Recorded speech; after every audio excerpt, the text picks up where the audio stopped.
దేవుని యొక్క ఆత్మ చేత ఆయన నింపబోతూ ఉన్నాడు. దేవుని పరిశుద్ధ స్థలముగా నేను మార్చుకోబోతూ ఉన్నాడు. నీలో నివసించడానికి, నీలో సంతోషించడానికి ఆయన ఎంతో సంతోషించుతూ ఉన్నాడంట.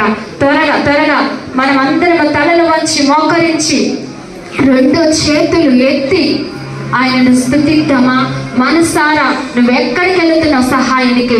ఇదిగో నేనున్నా, నన్ను అడుగు నువ్వు, నేను ఇస్తాను. నీ తండ్రిగాను, ఇదిగో నీ స్నేహితుడిగాను నేనున్నాను. నువ్వు ఎటు పోవద్దు బిడ్డ, నువ్వు సిగ్గుపడద్దు. నేను సిగ్గుపరిచే దేవుడిని కానంటున్నాడు. ఈ దినం మన ఆయన శరణ చొచ్చి ఆయనను మనం అడిగే వారిగా ఉండాలి. ఇదిగో నీలో కృంగుదల ఎందుకు వస్తుందంటే, లేమి ఎందుకు వస్తుందంటే, దేవుడిని ఆశ్రయించే బిడ్డగా నువ్వు లేవు. దేవుని ఈ రోజు నుండి ఇదిగో నేను ఆశ్రయిస్తాను ప్రభువా, నాకు ఆశ్రయముగాను దుర్గముగాను ఉంటానని నువ్వు చెప్పావు. నువ్వు మాకు తోడుగా ఉంటానని చెప్పావు. నువ్వు సైన్యములకు అధిపతియగు యెహోవా దేవుడు, మాట ఇచ్చి నెరవేర్చే దేవుడు, మార్పు లేని దేవుడు.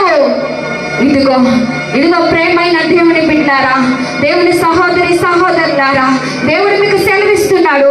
ఇదిగో భూమి మార్పు చెందినను, ఇదిగో పర్వతములు తొలగినను, మెట్టలు తత్తరిల్లును, నా కృప నేను విడిచిపోదంటున్నాడు. ఇదిగో దేవుడే నీకు భరోసాగా నిలబడతాడట. దేవుడు ఇదిగో మీ మీద అగ్ని బాణములు ఇసురుతూ ఉన్నాడేమో దుష్టుడు, అవన్నీ విరిచి వేస్తాడంట, అవన్నీ అగ్నిలో కాల్చి వేస్తాడంట. దేవాది దేవుడికి నువ్వు మొర పెడతావా? నువ్వు సరెండర్ అయిపోతావా?